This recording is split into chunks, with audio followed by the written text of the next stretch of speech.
சரி, நம்ம சங்கத்துக்கு போகிறதுக்கு முன்பதாக தலைகளை குனிந்து ஆண்டவருக்கு நம்ம நன்றி செலுத்துவோம். ஆண்டவரே, இந்த நேரத்தை கொடுத்ததுக்காக நன்றி ஆண்டவரே. பரிசுத்த ஆவியானவரே, இந்த காலை வேளையில ஆண்டவரே ஒரு சபையோர ஆண்டவரை எங்களை கொண்டு வந்து சேர்த்ததுக்காக நன்றி செலுத்துகிறோம். ஆண்டவரே, இன்றைக்கு நாங்கள் உங்களை பார்க்கறது ஆண்டவரே, நாங்கள் ஒருத்தருக்கு ஒருத்தர் பார்த்து கொள்வதோ இல்லை இந்த நாளை காண்பதோ ஆண்டவரே, இது உங்களுடைய கிருபை ஆண்டவரே. ஆண்டவரே, சத்திய வேதத்துல போட்டிருக்கிறது போல அது காலை தோறும் புதிதா இருக்கும். ஆண்டவருடைய கிருபை, உங்களுடைய இரக்கம், உங்களுடைய அன்பு அது காலை தோறும் எங்களுக்கு புதிதாக இருக்கும் ஆண்டவரே. ஆண்டவரே, இந்த நேரத்துல அதை நினைவு கூர்ந்த ஆண்டவரே, இந்த காலை வேலையை உங்களுடைய கருத்துல ஒப்பு கொடுக்குறேன். பேச போறது அடியே நல்ல, பேச போறது நீங்க ஆண்டவரே. யாருமே ஆண்டவரே ஜெவின் பேசுறாங்க, ஜெவின் இலாய்சர் பேசுறாரு, அந்த மாதிரி பார்க்காதபடிக்கு ஜெவின் இலாய்சருக்குள்ளாக இருக்கிற என் ஆண்டவராக இயேசு கிறிஸ்து பேசுறாரு. என்னை மறைத்து நீங்க வெளிப்படுங்க ஆண்டவரே. நீங்களே ஆண்டவரே இதை எனக்கு எப்படி போதிச்சிங்களோ அதே மாதிரி ஆண்டவரே அவங்களுக்கும் போதிக்கும்படிக்கு பரிசுத்த ஆவியானவரை எங்க இடத்துல அனுப்புங்க. Under the mighty name of the Lord Almighty Jesus Christ's name I pray. Amen. Okay. So first of all, நான் வந்து ஜோவேல், பாஸ்டர் ஜோவேல் தான் இந்த சேர்ச்சோட பாஸ்டர். அப்புறம் அம்மா வந்து சேர்ச்சோட ஃபவுண்டர். அண்ட் பாஸ்டர் ஜோவேலும் அவரோட ஒய்ஃபும் வந்து இன்னைக்கு வந்து நம்ம கூட கலந்துக்கிறாங்க. முதலாவதாக நான் ரொம்ப அப்ரிஷியேட் பண்ணுறேன். ரொம்ப நாள் சென்று வந்திருக்கிறீங்க. நாங்கள் ரொம்ப எங்களுக்கு we are very happy to welcome you here. So and அப்பப்போ டைம் இருந்துச்சுன்னா வாங்க. ஜோவேலுக்கு வந்து இங்கே ஒரு ரெஸ்பான்சிபிலிட்டி இருக்கு. So let him like come and show his face always by the grace of God. Okay. And இங்கே செல்வம். ஓகே. ஸோ அவரையும் பார்த்து ரொம்ப நாள் ஆச்சு. நானே சேர்ச்சிக்கு வந்து நான் வந்து 1 மாதம் ஆச்சு. ஸோ இன்னைக்கு தான் பார்க்குறாங்க. அப்படியே praise God, thank you so much.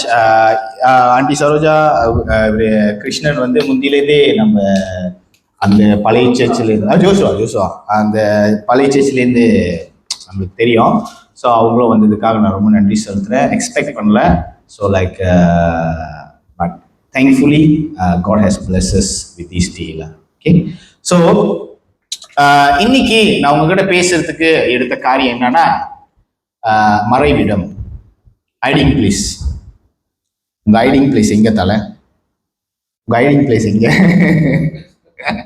Where is your hiding place? Okay, பாருங்க. நார்மலா ஹைடிங் பிளேஸ்னா என்னன்னா, உங்களுக்கு ஒரு ஆபத்து வரும். ஓகே, பேஸ்ட் ஆன் ட்ரூ ஸ்டோரிலாம். ஓகே, ஸோ உங்களுக்கு ஒரு ஆபத்து வரும். நீங்க என்ன பண்ணுவீங்க? ஒரு ஹைடிங் பிளேஸை போய் தேடுவீங்க. இப்ப நம்ம வந்து கண்ணாமூச்சியெல்லாம் விளையாண்டுருப்போம்ல சின்ன வயசுல. இப்போ ஒருத்தர் வந்து அந்த செவுத்து கிட்ட நின்றுட்டு கண்ணை முடிக்குவாங்க, மற்றவங்களாம் போய் ஒழிச்சிக்கணும். Hiding place. ஓகே, ஏதாவது ஒரு ரூம்ல பூந்துட்டு எங்கேயாச்சும் பூந்துட்டு ஸோ அந்த ரூம்ல உட்காந்து, that is our hiding place. Normal, this is what we know about hiding place. Okay, when there is a trouble coming on, ஏதாவது ஆபத்து வரும்போது நம்ம ஏதாவது ஒரு இடத்துல போய் ஒழிஞ்சிக்குவோம். அதுக்கு பேர் தான் ஹைடிங் பிளேஸ். ஆனா நார்மலா நம்ம சிந்திக்கிற ஹைடிங் பிளேஸ்க்கும் ஆண்டவரை நம்மளுக்கு ஹைடிங் பிளேஸா ஆக்குறதுக்கும் there's a lot of difference. So அதை பத்தி தான் இன்னைக்கு நம்ம பார்க்க போறோம். ஸோ எனக்கு என் கூட சேர்ந்து சங்கீதம் 32:7 வசனத்தை படிங்களேன்.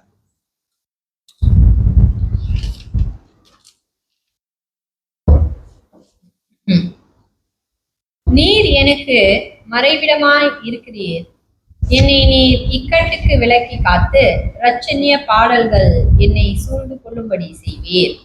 ஆமென். பாருங்க, again, can you read again please? நீர் எனக்கு மறைவிடமாய் இருக்கிறீர். நீர் எனக்கு மறைவிடமாக இருக்கிறீர். சோ மறைவிடம் என்பது எபிரேய வார்த்தையில வந்து செட்டேர். Tell me, செட்டேர். செட்டேர் என்ற வார்த்தை வந்து மறைவிடம், our hiding place. Okay, so நீர் எனக்கு செட்டேராக இருக்கிறீர். புரியுதுங்களா? சோ அப்ப இந்த செட்டேருக்கு பின்னாடி என்ன இருக்குது அப்படின்றத வந்து நான் ஆராய்ச்சி கொண்டு இருக்கும் பொழுது இன்னும் ஒரு 2-3 வசனங்களை நான் உங்களுக்கு கொடுக்குறேன். சங்கீதம் 17:8.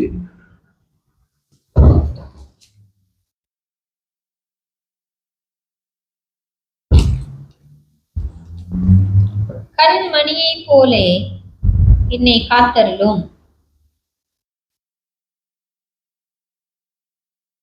அவ்வளவுதானா? 17:8. Keep me as the apple of your eyes, hide me in the shadow of your wings. Okay, இங்கிலீஷ்ல வந்து எப்படி சங்கீதம் 31:20 திருப்புங்களேன்.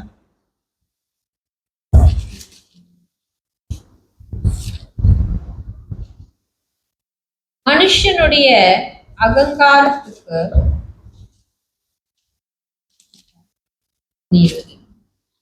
மனுஷனுடைய அகங்காரத்துக்கு அவர்களை உமது சமூகத்தின் மறைவிலே மறைத்து நாவுகளின் சண்டைக்கு அவர்களை விலக்கி உமது கூடாரத்திலே ஒளித்து வைத்து காப்பாற்றுகிறீர்.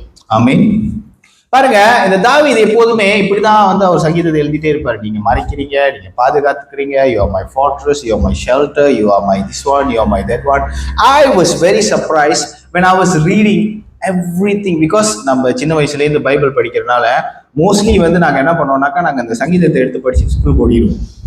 அதுதான் வந்து எனக்கு தெரியும் சங்கீதம் ஒண்ணு எடுத்து ரெண்டு படிச்சுட்டு டக்கு டக்கு நடந்து போயிடும் ஸ்கூலுக்கு. அம்மா படிச்ச பைபிள், ஆமா பைபிள் படிச்சேன், சங்கீதம் ஒண்ணு படிச்சேன், அவ்வளவுதான் முடிஞ்சு. Okay, this is how we know songs. But for David வந்து அவரோட வாழ்க்கையே வந்து ஸ்ட்ரகிள் தான். Every time he is in struggle. அவர் ஸ்ட்ரகிள்ல இல்லாத ஒரு நாள் கூட. ராஜா தெரியுமா, is a king, he was anointed to be king. Even though okay, இன்னொரு இடத்துல நீங்க பாத்தீங்கன்னா, நான் தாவீது ராஜாவை வந்து நான் வந்து தெரிஞ்சுக்கொண்டேன் அப்படின்னு ஆண்டவரே ராஜான்னு கூப்பிடுறாரு. தாவீது வந்து அப்படியேப்பட்ட ராஜா. So when a king, always he says that I am the king, I am the crown prince and whatever. But David is a man who was called by God to be king. அவர் வாயாலே தாவீது ராஜான்னு கூப்பிடுவாரு. அப்படியாப்பட்ட மனுஷன், ஆனா அவனோட வாழ்நாள் முழுவதும் நீங்க பாத்தீங்கன்னாக்கா a lot of problems. எப்போதுமே வந்து அவர் வந்து அப்படி ஹைடிங்லேயே இருப்பாரு. ஓகே, அவர் வந்து வெளியா பகிரங்கமா நின்ன காலங்கள் வந்து like very little. Okay, but normally most of the time he will go into hiding places because of the situations. எப்போதுமே ஒரு சிச்சுவேஷன் வரும், இங்க இருந்து தப்பிக்கணும், இவங்கிட்ட இருந்து மறையணும். சில சமயத்துல வந்து பைத்தியக்காரனா கூட நடிச்சிருக்கு. சரியா?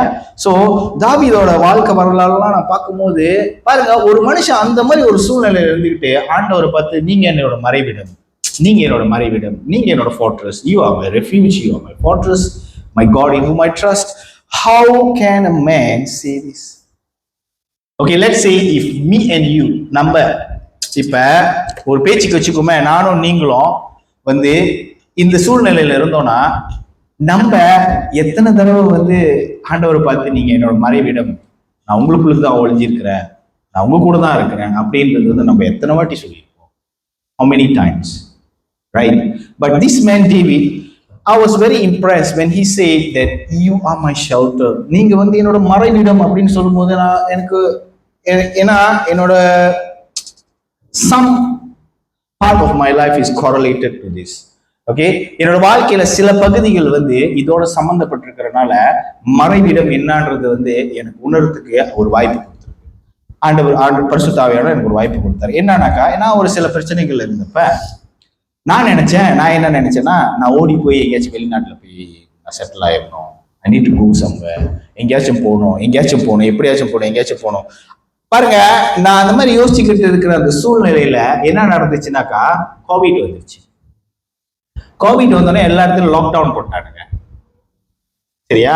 லாக்டவுன் போட்டோடனே என்னைய தேடுறவங்களும் நிறைய பேர் தேடிட்டு இருக்கிறாங்க. புரியுதுங்களா? என்னை தேடுறவங்களும் நிறைய பேர் தேடிட்டு இருக்காங்க. நான் வெளிநாட்டுக்கு போய் செட்டில் ஆகலாம்னு நினைக்கிறேன். But things is different. என்னால எங்கேயும் போக முடியல, எதுவும் பண்ண முடியல. ஓகே, தென் நான் என்ன பண்ணேன், ப்ரே பண்ணிட்டு இருந்தேன். என்னோட ரூம்ல ப்ரே பண்ணிட்டு இருப்பேன். ஓகே, எப்போதுமே உட்காந்து ப்ரே பண்ணிட்டு இருப்பேன். எங்க அம்மா கூப்பிடுவாங்க, என்னடா பண்ற ரூம்ல பூட்டிக்கிட்டு என்னடா பண்றேன்னு கேட்பாங்க. பட் ஆனா வெளியே ஆளுங்களுக்கு பாக்குறதுக்கு வேற மாதிரி இருந்திருக்கும். But I was inside my room. You believe it or not, one day I spent around 7 to 8 hours with God. Okay, 7-8 மணி நேரம் உட்காந்து ப்ரே பண்ணிக்கிட்டு, இப்படி பைபிள் படிச்சுக்கிட்டு, வசனத்தை படிச்சுக்கிட்டு, இது படிச்சுக்கிட்டு, அதை படிச்சுக்கிட்டு, எனக்கு நான் கத்துக்கிட்ட காரியம்லாம் நான் எந்த பைபிள் ஸ்கூல்லையும் நான் போய் கத்துக்கல, நான் எதுவுமே செய்யல. பரிசுத்த ஆவியானவர் எனக்கு என்ன சொல்லி கொடுத்தாரோ அதை தான் நான் அங்க கத்துக்கிறதுக்கு எனக்கு ஒரு ஆப்பர்ச்சுனிட்டி கிடைச்சிச்சு. It's very good for me. And அது உங்களுக்கும் பிரயோஜனப்படும் அப்படின்றதுனால தான் இன்னைக்கு வந்து ஆண்டவர் எனக்கு கொண்டு வந்து நிறுத்திருக்காருன்னு நான் விசுவாசிக்கிறேன். சரியா? ஸோ அந்த டைம்ல அப்படியே இருக்கும்போது எனக்கு ஒரு மறைவிடம் தேவைப்படுது. ஏன்னா என்னைய பார்த்தாங்கனாலோ என்னை பிடிச்சாங்கனாலோ லைக் என் உயிருக்கு ஆபத்து. சரியா? எனக்கும் எனக்கும் நான் இப்போ வெளியே போனா எனக்கு ஆபத்து இருக்கு. அப்புறம் வந்து லைக் எனக்கு தெரியல என்ன செய்யறதுன்ட்டு I was just praying to God. Then என்ன நடந்துச்சுன்னாக்கா, நான் நினைச்சிட்டு இருந்தேன் எனக்கு ஒரு மறைவிடம் தேவை அப்படின்னு. ஆண்டவர் எனக்கு வந்து என்ன காட்டினாருனாக்கா, மறைவிடம் தான், நீ மறைவிடத்துலதான் இருக்கிற, ஆனா நீ வெளியே பகிரங்கமா நடப்ப. அதாவது நான் உங்கள்கிட்ட சொன்னல, ஒரு மறைவிடம் இருக்குது. அந்த மறைவிடம் வந்து நம்மளுக்கு தெரிஞ்ச மறைவிடம் தான். எங்கேயாச்சும் பிரச்சனை வச்சுன்னா எங்கேயாச்சும் ஓடி போய், அதான் நம்மளுக்கு தெரியும். ஆனா ஆண்டவர் வந்து அவரை நம்ம மறைவிடமா வச்சுக்கிறது வந்து எப்படின்னா, நீங்க நடப்பீங்க, நீங்க வெளியே போவீங்க, நீங்க பகிரங்கமா பேசுவீங்க, அங்க இருப்பீங்க, இங்க இருப்பீங்க, ஆனாலும் உங்க மேல யாரும் கை வைக்க முடியாது. That is the meaning of making God as your hiding place. புரியுதுங்களா? சோ தாவீது அந்த சூழ்நிலைக்குள்ளலாம் போய்கிட்டு இருக்கும் போது பாருங்க, ஆளுங்க ஃபுல்லா வலை வீசி தேடுறானுங்க. இவரு அங்கங்க வந்து நவுந்து போய்கிட்டு நீங்க என்னோட மறைவிடம் சொல்லிட்டு போயிட்டே இருக்கிறாரு. ஆனா அவங்க எதிரி யாருமே அவங்களால ஒண்ணும் பண்ணவே முடியல. ஏன்னாக்கா ஆண்டவர் அவருக்கு மறைவிடமா இருந்தாரு. அதனாலதான் okay, this is the meaning. எனக்கு அப்பதான் புரிஞ்சு, மறைவிடம்னா இதுதான் அர்த்தம். என்னன்னா, நீ ஆண்டவரை உன்னோட மறைவிடமா தெரிஞ்சு கொண்டீன்னா நீ வெளியே போவ, வருவ, நடப்ப, உன்னோட ஆபத்து உன்னை சுத்தி இருக்கும். எத்தனையோ ஊழியக்காரங்க நம்ம பார்த்திருக்கோம்ல, எத்தனையோ ஊழியக்காரங்க அவங்களுக்கு பின்னாடி ஆபத்து இருக்குது, ஆனா அவங்க மேல கை வைக்க முடியாது. ஏன்னா ஆண்டவர் அவங்களுக்கு மறைவிடமா இருக்கு. நம்மளோட ஆண்டவர் வந்து இப்படியாப்பட்ட ஆண்டவர்ன்றதை புரிஞ்சுக்கிறதுக்கே எனக்கு 36 வருஷம் ஆயிடுச்சு. 36 years for me to understand that our God is like this. பாருங்க, நம்ம மறைவிடத்தை பத்தி யோசிச்சுட்டே இருக்கும் போது நம்ம எதிரிங்க இவங்கதான் நம்மளுக்கு சிந்தனைக்கு வருவாங்க எப்போதுமே. கரெக்ட் தானே? எப்போதுமே நம்ம பாருங்க, நம்ம என்னத்தை மெடிடேட் பண்றோம், whatever you meditate, that is you. Every day when you wake up, whatever comes in your mind first, that is you. நீங்க ஏந்திரிச்ச உடனே என்ன மெடிடேட் பண்றீங்களோ, டெய்லி வந்து எந்த காரியத்தை நீங்க யோசிச்சுக்கிட்டே இருக்கிறீங்களோ அதுதான் நீங்க மெடிடேட் பண்ணிட்டு இருக்கிற காரியம். புரியுதுங்களா? this is how the brain works.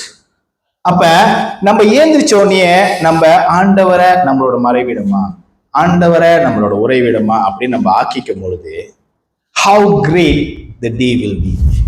பாருங்க, உங்க சத்துரு உங்க கண்ணு முன்னுக்கு நடந்து வருவான், உங்களை இப்படி பண்ணணும் அப்படி பண்ணணும் அவன் சிந்தனையில அவன் யோசிச்சுட்டு வருவான். ஆனா உங்களை ஒண்ணுமே பண்ண முடியாது. இந்த சிச்சுவேஷன் எனக்கு நிறைய வாட்டி நடந்திருக்கு. இங்க நம்மளன்னா என்னோட தம்பி இங்கதான் இருக்கிறாரு, அவர்கிட்ட நீங்க கேளுங்க. சரியா? எங்க அம்மா இங்க இருக்கிறாங்க, என் சகோதரி இங்க இருக்கிறாங்க, நீங்க கேளுங்க. பாருங்க, நிறைய தடவை நான் தான் வீட்லயே கொஞ்சம் சீலாப்பா பிறந்துட்டேன்னு நினைக்கிறேன்.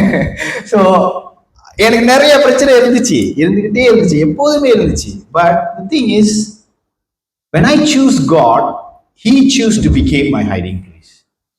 நான் தேவனை தேர்ந்தெடுக்கும் போது என்னோட வாழ்க்கையில அவர் என்னோட மறைவிடமா ஆவறதுக்கு அவர் என்னை தேர்ந்தெடுத்துட்டார். நான் இப்படிதான் சொல்லணும். சரியா? ஆனா ஆண்டவர் என்னை மறைவிடத்துல வச்சிருக்கிறாருன்றதுக்காக, நான் சேஃபா இருக்கிறேன்றதுக்காக அவரு அப்படியே பேசாம இருக்க மாட்டாரு. இப்ப நீங்க இயேசுவை கவனிச்சீங்கன்னாக்கா, அவங்க ஏதோ ஒரு சபத் நாள்ல வந்து இந்த வயல்வெளிக்குள்ளெல்லாம் நடந்து போவாங்க, இந்த கார்ன்ஸ் எல்லாம் பிச்சு சாப்பிடுவாங்க. அப்ப இந்த பரிசேயர் சதுசேயரை பார்த்துருவாங்க. பார்த்து விட்டு கேட்பாங்க, என்ன உங்க சீசருங்களாம் இந்த மாதிரி சாப்பிட்டு இருக்காங்க, நீ சபத்து நாளாச்சே என்ன பண்ணிட்டு இருக்கீங்க நீங்க அப்படின்னு. இயேசு என்ன பண்ணுவாருன்னா, அவங்கள்ட்டையும் பதில் சொல்லுவாரு, தன்னுடைய சீசர்களை தனியா கூட்டிட்டு போய் அவங்களையும் கண்டிப்பாரு. பயங்கரமா பேசியிருக்காரு. பேதுருவை பார்த்தா அப்பாலே இப்போ சாத்தானா சொல்லியிருக்காரு. பாருங்க, அப்ப this is how God will become your hiding place. Because when நம்மளுக்கு வந்து ஒரு மறைவிடம் கிடைச்சிருச்சுன்னு நம்ம சந்தோஷப்படுவோம். நம்ம எதிரி வரும்போது நம்ம ஒண்ணு செய்ய முடியலையே அப்படிலாம் நம்ம சந்தோஷப்படுவோம். But at the same time கடவுள் நம்மள அவங்க கரத்துல இருந்தும் காப்பாத்தி இங்க நம்மளுக்கு பாடம் நடத்திட்டு இருப்பாரு. நம்மள கண்டிப்பாரு, நம்மள போதிப்பாரு, நம்மள வந்து ஞானமான ஆக்குவாரு. ஏன்னா அறிவுரையை ஒதுக்குறவன் மூடன். நீதிமொழிகள்லாம் நிறைய வாட்டி நீங்க படிச்சிருப்பீங்க. ஓகே, அறிவுரைகளை வெறுக்கிறவன், whoever never choose instruction is a fool, but whoever chooses instruction will become wise. So this is how, when somebody rebuke you, when God rebuke you, at the same time he's protecting you from your enemies lah. So when he's rebuking you, what will happen is that you will become wise. நீங்க புத்திசாலி மேல புத்திசாலி ஆயிட்டு போயிட்டே இருப்பீங்க. என்ன ஆகும்னாக்கா, இப்ப நீங்க சில காரியத்தை செஞ்சு சில காரியத்துக்குள்ளாக மாட்டிய மறைவீடை தேடிக்கிட்டே இருந்தீங்கல்ல, ஸோ அந்த மறைவீடு உங்களுக்கு கிடைச்சதுக்கு அப்புறம் இந்த போதனைகளும் இந்த காரியங்களும் நீங்க கடைபிடிக்கும் போது ஆட்டோமேட்டிக்கலாவே இந்த நீங்க செஞ்சிட்டு இருந்த இந்த தப்பான காரியம் எல்லாம் உங்களை விட்டு போயிடும். உங்களை விட்டு போயிட்ட உடனே அதுக்கப்புறம் உங்களுக்கு வந்து லைக் ஒரு மறைவிடம், எனக்கு பயமா இருக்கு, அந்த மாதிரி ஒரு ஃபீலிங் இருக்காது. You understand what I'm telling you, right? So ஒரு மறைவிடம், ஒரு பயம் இல்லாதப்ப நீங்க எப்படி நடப்பீங்க? ஆனா நீங்க நல்லா யோசிச்சு பாத்தீங்கன்னா முன்னுக்குல இருந்து வந்து உங்களை அப்படி நடக்க வச்சதே ஆண்டவருடைய மறைவிடம் தான். ஏன்னா அவரு உங்களுக்கு முன்பதாக வந்து உங்களை மறைச்சுக்கிட்டனால, சேனைகளின் கர்த்தர் பரிசுத்தர்னால அந்த பரிசுத்தரை தாண்டி ஒரு காரியம் வர முடியல. பாருங்க, ஒரு உதாரணம் உங்களுக்கு சொல்றேன். இப்ப செங்கடல் இருந்துச்சுல்ல, ஜனங்கள் எல்லாமே வந்து பார்வோன் கிட்ட இருந்து வெளியே வராங்க. வெளியே வந்துட்டோம்னா ஆண்டவர் சொல்றாரு, நான் வந்து அவங்களும் அங்க கொண்டு போய் சேர்க்க போறேன். ஓகே, நீங்க இந்த செங்கடலை நான் பழக்க போறேன், ஜஸ்ட் கூல் அப்படின்னு சொல்லிட்டாரு. சொல்லிட்ட உடனே இவங்களும் சந்தோஷமா கிளம்பி போயிட்டாங்க. போயிட்ட உடனே அந்த இடத்துக்கிட்ட போய் நின்ன உடனே பார்வோன் யோசிக்கிறான், அடடா ஜனங்களை விட்டுட்டுமே, சரி நம்ம பின்னாடி போயிட்டு அந்த ஜனங்களை பிடிக்கணும் அப்படின்னு சொல்லிட்டு பின்னாடியிலேருந்து வராங்க. அப்ப பின்னாடியிலேருந்து வந்த உடனே ஆண்டவர் அந்த இடத்துல அவங்களுக்கு எப்படி மறைவிடமா செயல்படுறாருன்றது நான் உங்களுக்கு சொல்றேன். புரியுதுங்களா? ஒரு காட்சியோட ஒரு கண்ணோட்டத்தோட நான் சொல்லும் போது அது உங்களுக்கு இன்னும் நல்லா புரியும். அப்ப இவன் பின்னாடியிலேருந்து இப்படி துரத்திட்டு வந்துட்டு இருக்கிறான், இவனுங்க முன்னுக்குலேருந்து பார்த்துட்டு இருக்கிறானுங்க. பார்வோனை பார்த்தோன்னு ஜனங்க அவளோட வார்த்தை வந்து என்னது, எகிப்துல எங்களுக்கு குழி இல்லையா, நீ இங்க கொண்டு வந்திருக்கீங்க, நானும் கடவுள்கிட்ட அப்படிதான் கேட்டேன், எனக்கு குழி இல்லையா, இந்த இடத்துல எனக்கு குழி இல்லையா, எனக்கு அங்க குழி இல்லையா, நீங்க தப்பிக்கணும்னு நினைக்கும் போது நீங்க இங்க உட்கார வச்சிருக்கிறீங்களா, எப்படி ஹவ் அப்படின்னு நான் கேட்டுக்கிட்டு இருக்கேன். அப்ப எனக்கு புரியல. ஆனா பாருங்க, இந்த செங்கடல் பிளந்த ஒரு விஷயத்த வந்து நான் உங்களுக்கு சொல்லும் போது நீங்க ரொம்ப ஆச்சரியப்படுவீங்க. என்னன்னாக்கா, அந்த செங்கடல் இப்ப ரெண்டா பிளக்குது இல்லையா? சோ ரெண்டா பிளக்கும் போது ஜனங்க பாதி தூரம் நடந்து போயிட்டாங்க. பாதி தூரம் நடந்து போயிட்ட உடனே இந்த சைட் வந்து, இந்த செங்கடல் வந்து like it has been closed this side because the angel of the Lord and the pillar of the Lord went behind அப்படின்னு போட்டிருக்கோம். ஸோ பின்னாடி போயிட்டு உடனே இந்த இடம் ஸ்டில் திறந்துருக்கு. இந்த இடத்துல ஒரு தடுப்பு இருக்கு தெரியுமா, லைட்டான தடுப்பு. ஸோ அப்ப இவனுங்க என்ன பண்றானுங்கனாக்கா, சரி இங்க பாதை திறந்துருக்குன்றது இவனுங்க கண்ணுக்கு தெரியுது. கண்ணுக்கு தெரியறதுனால உள்ளுக்கு வரானுங்க. உள்ளுக்கு வந்த உடனே இந்த சைடு தண்ணி வரல, ஆனா இந்த சைடு தண்ணி வந்து அடிச்சிருச்சு. உங்களுக்கு புரியுதா? ஜனங்க சேஃபா கிராஸ் பண்ணி போயிட்டாங்க. This is how it is. ஆனா இது சயின்டிபிக் மூலியமா உங்களுக்கு சொல்றதுக்கு ரொம்ப டைம் எடுக்கும். ஸோ நான் சிம்பிளா உங்களுக்கு சொல்றேன். இதுதான் ஆண்டவர் நம்மளுக்கு மறைவிடமா செயல்படுற ஒரு காரியம். நீங்க ஆண்டவர் உங்களுக்கு மறைவிடமாவும் இருப்பாரு, உங்களோட சத்துருக்களையும் டீல் பண்ணுவாரு, உங்களையும் டீல் பண்ணுவாரு. அதனாலதான் அவர் நியாயமுள்ள நியாயாதிபதி. புரியுதுங்களா? So this is how the judgment of God works. When I read about this, I was like so, எனக்கு என்னோட ஆவியில வந்து அவ்வளவு உற்சாகமா இருந்துச்சு. என்னன்னாக்கா, ஆண்டவர் இப்படிதான் என்னை காப்பாத்திருக்கிறீங்களா? ஓ, இதுதான் மறைவிடமா? பாருங்க, தாவீது ஒரு இடத்துல சொல்லுவான், நீதிமான் என்னை அறையிட்டோம், அது எனக்கு ஆசீர்வாதம், அது என்னோட தலையில அபிஷேகமா இருக்கும். இன்னைக்கு எத்தனை பேர், எத்தனை பேரு யாராவது நம்மளை வந்து கண்டிக்கும் பொழுதோ இல்ல நம்மள்கிட்ட வந்து ரிவ்யூ பண்ணும் போதோ நம்மள அதை அக்செப்ட் பண்ணிக்கிறதுக்கு நம்மளுக்கு ஹார்ட் இருக்கு. How many of us have heart to accept when people rebuke us that you are doing wrong? Okay, இந்த மறைவிடும் அந்த காரியத்துக்கு முன்பதுக்கு எல்லாமே ஆண்டவர் ஆளுங்களை அனுப்பிக்கிட்டே இருப்பாரு. நீ செய்யறது தப்பு, நிறுத்திரு, நீ செய்யறது தப்பு, நிறுத்திரு, நீ செய்யறது தப்பு, நிறுத்திரு. ஆனா நம்மளும் கீழ்ப்படியாம அப்படியே போயிட்டே இருக்கிற வசி ஒரு கட்டத்துல நம்ம நல்லா மாட்டிக்கிட்டோம் ஒரு இடத்துல. ஆனா அப்பையும் நம்ம நோக்கி கூப்பிடும் பொழுது அவரு மறு உத்தரவு அளிக்கிற தேவனா தான் இருக்கிறாரு. நம்மளுக்கு மறைவிடமா அவரே வந்து செயல்படுறாரு. அப்படின்றது வந்து இந்த அன்பை நீங்க வேற எங்க போய் தேட முடியும்? where can you go and find this type of love? I பாருங்க, ஆண்டவரை பத்தி பேசும்போது, அவரோட அன்பை பத்தி பேசும்போது எனக்கு வாய் அடைச்சி போகும், வாய் அடைச்சிக்கிட்டே இருக்கும் எனக்கு. அப்ப என்ன காரியம் செஞ்சாக்கா நம்மளுக்கு அந்த மறைவிடம் கிடைக்கும்? ஏன்னா நம்மள சில பேர் இப்ப நம்ம தேடிட்டு இருப்போம், அந்த மறைவிடத்தை எப்படி நம்மளுக்கு பெற்றுக்கொள்றது அப்படின்றது நம்மளுக்கு தெரியாது பாருங்க. சோ நான் உங்களுக்கு 3 விதமான காரியத்தை உங்களுக்கு சொல்றேன். நீங்க உங்களோட தனி தியானத்துல அதை வச்சு நீங்க கேட்டீங்கன்னா, சோ அந்த எனக்கு என்னை பாதுகாத்த அந்த மறைவிடம், அதே மறைவிடம் உங்களையும் பாதுகாக்கிறதுக்கு நன்மையா இருக்கும்னு நான் நினைக்கிறேன். சோ முதலாவதாக நீதிமொழிகள் 1வது அதிகாரம் 7வது வசனம்.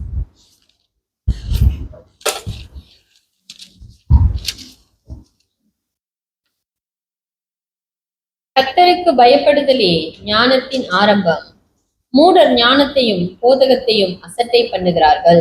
பாருங்க, நீங்க மறைவிடத்தை பெற்றுக்கொள்ளணும்னா முதலாவதாக உங்களுக்கு தேவையான காரியம் என்னன்னா ஞானம். ஞானம் என்னது? நன்மையும் தீமையும் பகுத்தறியுது. நான் தப்பு செஞ்சுக்கிட்டு இருக்கேன்றது நம்மளுக்கு தெரியாது. ஆனா ஞானம் நம்மளுக்குள்ள வந்ததுக்கு அப்புறம் தான் நம்மளுக்கு தெரியும் நம்ம தப்பு செஞ்சுட்டு இருக்கோம். முதலாவது காரியம் ஞானம். 2வது காரியம் மத்தேயு 22வது அதிகாரம் 37வது வசனம்.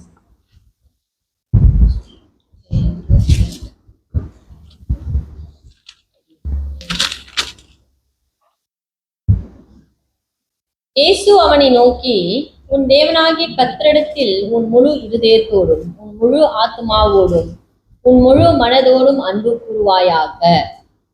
பாருங்க, 2வது ஞானம் வந்த பிறகு யார்கிட்ட போனோம்? யாரை தேடணும்? அந்த ஞானத்தை வச்சு யார்கிட்ட தேடணும்?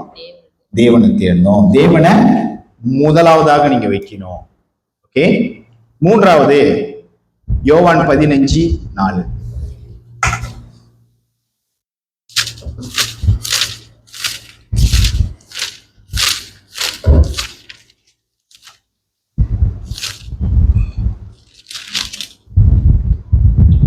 என்னில் நிலைத்திருங்கள், நானும் உங்களில் நிலைத்திருப்பேன். கொடியானது திராட்சை செடியில் நிலைத்திராவிட்டால் அது தானாய் கனி கொடுக்க மாட்டாதது போல, நீங்களும் என்னில் நிலைத்திராவிட்டால் கனி கொடுக்க மாட்டீர்கள். ஓகே. சோ இது கொஞ்சம் நீட்டு. என்னன்னாக்கா பாருங்க, நம்ம ஆண்டவரை நம்ம உறைவிடமா ஆக்குனதுக்கு அப்புறம் நம்ம எல்லா காரியத்திலேருந்து தப்பிச்சிட்ட உடனே நம்ம என்ன பண்ணக்கூடாது? திருப்பி அதே கருத்து பேசக்கூடாது. அதனாலதான் ஆண்டவர் என்ன சொல்றாருன்னா, என்னையும் நிலைத்திருங்கள், நான் உங்களை நிலைத்திருக்கிறேன். Because when you are seeking help, நீங்க யார்கிட்டயாவது போய் ஹெல்ப் கேட்கும் போது நீங்க எப்படி போய் கேட்பீங்க? ஐயா சாமி எனக்கு உதவி செஞ்சாலும் செய்ய, என் காலை பிடிச்சு கூட உங்களுக்கு உதவி கேட்பீங்க. ஆனா உங்களுக்கு உதவி கிடைச்சதுக்கு அப்புறம் அந்த மனுஷனை உதாசனப்படுத்துறதுக்கு உங்களுக்கு வாய்ப்பு இருக்கு. Right? But the thing is, when you love the Lord your God, remain in Him. Remain in His faithfulness, not your faithfulness. உங்களோட faithfulness வச்செல்லாம் ஒன்றும் செய்ய முடியாது. அவருடைய faithfulness உங்களுக்குள்ள இருந்தாதான் நீங்க அதை வச்சு செய்ய முடியும். You can be with God. பாருங்க, அவரே நம்மளுக்கு ஞானமானார், அவரே நம்மளுக்கு விசுவாசமானார் அப்படின்னு வேதத்துல பல இடத்துல நீங்க இந்த காரியத்தை பார்க்கலாம். அதுக்கெல்லாம் என்ன அர்த்தம்னாக்கா, ஒரு உதவி கிடைச்சதுக்கு அப்புறம் ஆண்டவர் நீங்க தேடிட்டோன்னா நீங்க எனக்கு அடைக்கலமாயிட்டீங்க, நீங்க எனக்கு உன்னதமாயிட்டீங்கன்றது இந்த மனுஷன் தாவீது 1 தடவை 2 தடவை தன்னுடைய வாழ்க்கையில சொல்லல, சாகும் தருவாயில இருக்கிற வரைக்கும், until I die you are my refuge, you are my fortress. நீங்க தான் என்னோட சிட்டையர், நீங்க தான் என்னோட மறைவிடம். பாருங்க, என்கிட்ட நிறைய பேர் ப்ராமிஸ் பண்ணலாம். இன்னைக்கு பாருங்க, இன்னைக்கு உங்களோட மறைவிடம் எதுன்னு நான் பேசும்போது நீங்க கொஞ்சம் யோசிச்சு பாருங்க. உங்களுக்கு மறைவிடம் யாரா? உங்களுக்கு பாஸா, இல்ல உங்களோட வீட்டு ஓனரா, இல்ல உங்களோட பையனா, இல்ல உங்களோட டாட்டரா, இல்ல உங்களோட ஒய்ஃபா, அவங்களாம் உங்களோட மறைவிடமா இருக்கலாம்ன்றது உங்களுக்கு ப்ராமிஸ் பண்ணிருக்கலாம். பட் பிரச்சனைன்னு வரும்போது, ஏதாவது ஒரு காரியம், ஒரு ஆபத்துன்னு வரும்பொழுது உங்களுக்கு இவங்கெல்லாம் மறைவிடமா இருக்கவே முடியாது. இது நீங்களே சொந்தமா உங்க வாழ்க்கையில நிறைய இடத்துல உணர்ந்திருப்பீங்க. பட் தேவனோடு இருக்கிறது, தேவனோட மறைவிடத்துல இருக்கிறதுக்கும் மனுஷனோட மறைவிடத்துல இருக்கிறதுக்கும் வித்தியாசமா இருக்கு. இன்னைக்கு அரசியல்வாதிகள்லாம் வராங்க, ஒரு 4 பவுன்சர்ஸை கூப்பிட்டு வராங்க, ஒரு புல்லட் ப்ரூஃப் காடிலாம் பைக்கிறாங்க. அதெல்லாம் அவங்களோட மறைவிடமா நம்மளுக்கு தெரியுது. ஓயோ பாருங்க, புல்லட் ப்ரூஃப் காடி பைக்கிறாங்க, பவுன்சர்லாம் இருக்காங்க, கிட்ட கூட போக முடியாது நம்மளால. இப்ப நான் வந்து ஒரு ஒரு டைம்ல வந்து இந்த கஸ்தாம் கிட்ட வந்து ஒரு கடை இருக்கு. அது வந்து இந்த அசாம் மீனோட அசாம் சாப்பிட்ற கடை. ஓகே, ஸோ நாங்கள் சாப்பிட போயிருந்தேன். என்னோட பாஸ் வந்து என்னை கூட்டிட்டு போனாங்க நாங்கள் சாப்பிட. அந்த டைம்ல வந்து டிஎம்ஜி அங்கே உட்காந்துருந்தான். TMG is the crown prince of ஜொஹோலா. So he was there. அவன் அங்கே உட்காந்துருக்கான். அந்த கடையில கேஷுவலா உட்காந்து சாப்பிட்டுட்டு இருக்காங்க தெரியுமா. அவனும் அவனோட டீமும் உட்காந்து சாப்பிட்டுட்டு இருக்காங்க. அவனை சுத்தி அத்தனை பவுன்சஸ், வெள்ளைக்காரன். அதாவது நான் டிஎம்ஜியோ பார்த்துட்டு இருக்கேன், அதோ கிட்டத்துல க்ளோஸ்ல பார்த்துட்டு இருக்கேன். பாருங்க, நான் பார்த்ததே இல்லை, அவனை பார்த்துட்டு இருக்கேன். ஆமா, போட்டோல இருக்கிற நான் அப்படி பார்த்துட்டு இருக்கேன். ஆனா அவனோட பவுன்சர் தெரியுமா, அங்கிருந்து அவன் என்னை கவனிச்சுக்கிட்டே இருக்கான். ஒரு கட்டத்துல என்ன ஆச்சுனாக்கா, நான் கொஞ்சம் ஏந்திரிச்சு கொஞ்சம் கிட்ட போய் ஏதாவது பேசலாமா அப்படின்றத நான் என்னோட பாஸ் கை பிடிச்சிட்டு, you cannot go there. Okay, அந்த டைம்ல கரெக்டா நான் அவனை பாக்குறேன். அவனோட பிஸ்டோல வந்து அவன் கையில் வச்சு நிற்கிறான். உங்களுக்கு புரியுதா? People have this type of hiding place. அவங்க வந்து அந்த சர்க்கிள்குள்ள இருக்கிறாங்களாம், அது அவங்களுக்கு மறைவிடம். டிஎம்ஜிக்கு வந்து அது மறைவிடம். பட் ஆனா எனக்கு என் ஆண்டவர் மறைவிடம். அவன் ஒருவேளை துப்பாக்கி எடுத்து நீ சுட்டா கூட அந்த புல்லட் போகணுமா போகக்கூடாதான்றது முடிவு பண்றது என்னோட ஆண்டவர் தான். ஐ மீன், இது கேட்கறதுக்கு சினிமா மாதிரி இருக்கும். ஆனா இதுதான் ஆண்டவர் நம்மளுக்குள்ள வச்சிருக்கிற விசுவாசம், அவரை விசுவாசிக்கிறதுக்கு. ரைட், நான் சொல்றது உண்மை தானே? இதே மாதிரி நிறைய உதாரணங்களை நான் உங்களுக்கு சொல்லலாம். ஆனாலும் நீங்க இன்னைக்கு நான் உங்ககிட்ட பேசுறப்ப உங்களோட மறைவிடம் எதுன்றதை நீங்க யோசிச்சு பாருங்க. உங்களோட காசா, உங்களோட பணமா, உங்களோட திமிரா, உங்களோட பெருமையா, என்னவா இருந்தாலும் சரி, அது எல்லாத்தையும் விட்டுட்டு ஆண்டவரை உங்களோட மறைவிடமா மாத்துங்க. நான் என்ன நன்மையை பெற்றுக்கொண்டனோ அந்த நன்மையை நீங்களும் பெற்றுக்கொள்ளணும்னு சொல்லி தான் நான் உங்ககிட்ட இந்த வார்த்தையை ஷேர் பண்றேன். அதே சமயத்துல மெயினா இன்னொரு காரியம் இருக்குது. என்னன்னாக்கா, அது வந்து நம்ம வசனத்திலே படிச்சிடுமே. 1 யோவான் 1வது அதிகாரம் 9வது வசனம். யோவான் 1 யோவான் 1:9. நம்முடைய பாவங்களை நாம் அறிக்கையிட்டால் பாவங்களை நமக்கு மன்னித்து எல்லா அநியாயத்தையும் நீக்கி நம்மை சுத்திகரிப்பதற்கு அவர் உண்மையும் நீதியும் உள்ளவராய் இருக்கிறார். ஆமென். பாருங்க, அந்த கடைசி அந்த சுத்திகரிப்புன்னு இருக்குது இல்ல, அந்த சுத்திகரிப்பு தான் அந்த மறைவிடம் உங்க அண்டையில வந்துருச்சுன்னு வச்சுக்கோங்களேன். அது என்ன பண்ணோம்னாக்கா, அது உங்களை சுத்திகரிச்சுக்கிட்டே இருந்தாக்கா உங்களால அவர்கிட்ட பேசாம இருக்க முடியாது. ஏதாவது ஒரு காரியம் நம்ம அவருக்கு விரோதமா நம்ம செய்யும் போது நம்ம அவரை தாண்டி நம்மளால எதுவும் செய்ய முடியாது. அவர் நம்ம மறைவிடமா இருந்தாருன்னா அவரை தாண்டி நம்மளால எதுவுமே யோசிக்க முடியாது, எதுவுமே செய்ய முடியாது. ஏன்னா இங்க பாருங்க, நம்மளோட பாவத்தை கரெக்டா நம்ம அறிக்கை செய்யும் போது he is faithful and just and will என்னது, கண்டிப்பா will forgive us our sins and purify us from all our righteousness. Maybe என்னோட எதிரிகள்லாம் நினைக்கிறான், இவன் பண்ணதுக்கு இவன் செத்து போயிருந்திருக்கணும், இவனும் உயிரோடு இருந்து நடமாடிட்டு இருப்பானுங்க. மேபி அவங்க கண்ணுமா ஊத்தலாம். ஆனா என்னை சுத்திகரிச்சது என் ஆண்டு. அது என்னைக்குமே அவங்க புரிஞ்சிக்க போறதும் இல்லை, சொன்னாலும் புரியாது. ஆனாலும் என் தேவன் அவங்களுக்கு வந்து எப்படி பாடம் நடத்த போறாரோ அதை அவர் பார்த்துப்பாரு. உங்களுக்கு புரியுதுங்களா நான் என்ன சொல்றேன்னா? என் தேவன் அவங்களையும் பார்த்துப்பாரு, என்னையும் பார்த்துப்பாரு, எல்லாத்தையும் பார்த்துப்பாரு. That is why he is God Almighty. அதனாலதான் நம்ம பாட்டு பாடுற எப்போது, உன்னதமானவரின் உயர் மறைவினில் இருக்கிறவர் சர்வ வல்லவரின் நிழலில் தங்குவார். சர்வ வல்லவரோட நிழலில நீங்க தங்குவீங்க, அவரை நம்ம உறைவிடமா ஆக்கிக்கிட்டா. சோ இப்ப நீங்க என் கூட சேர்ந்து ஒரு முடிவு எடுங்க. இப்ப யார் உங்களோட மறைவிடமா நீங்க ஆக்க முடியுங்க அப்படின்னு. Amen. So this is the word of God for you, and let's stand up and pray. ஆண்டவரே, இந்த நேரத்தை கொடுத்ததுக்காக நன்றி ஐயா. ஆண்டவரே, உங்களோட வசனத்தை பகிர்ந்துக்கிறதுக்கு நீங்க எனக்கு கிருபை செய்ததுக்காக நன்றி. ஆண்டவரே, நீங்க என்னோட மறைவிடமா எப்படி செயல்பட்டீங்களோ ஆண்டவரே அது ஆண்டவரே இவங்க கூட ஆண்டவரே பேசும்படிக்கு ஆண்டவரே இவங்க கூட ஆண்டவரே என்னோட வார்த்தையை ஆண்டவரை ஷேர் பண்ணும்படிக்கு நீர் எனக்கு கிருபை செய்ததுக்காக நன்றி. பரிசுத்த ஆவியானவர் என்னை மறைத்து நீர் வெளிப்பட்டதுக்காக நன்றி. And to the mighty name of the Lord Almighty Jesus Christ's name I pray. Amen.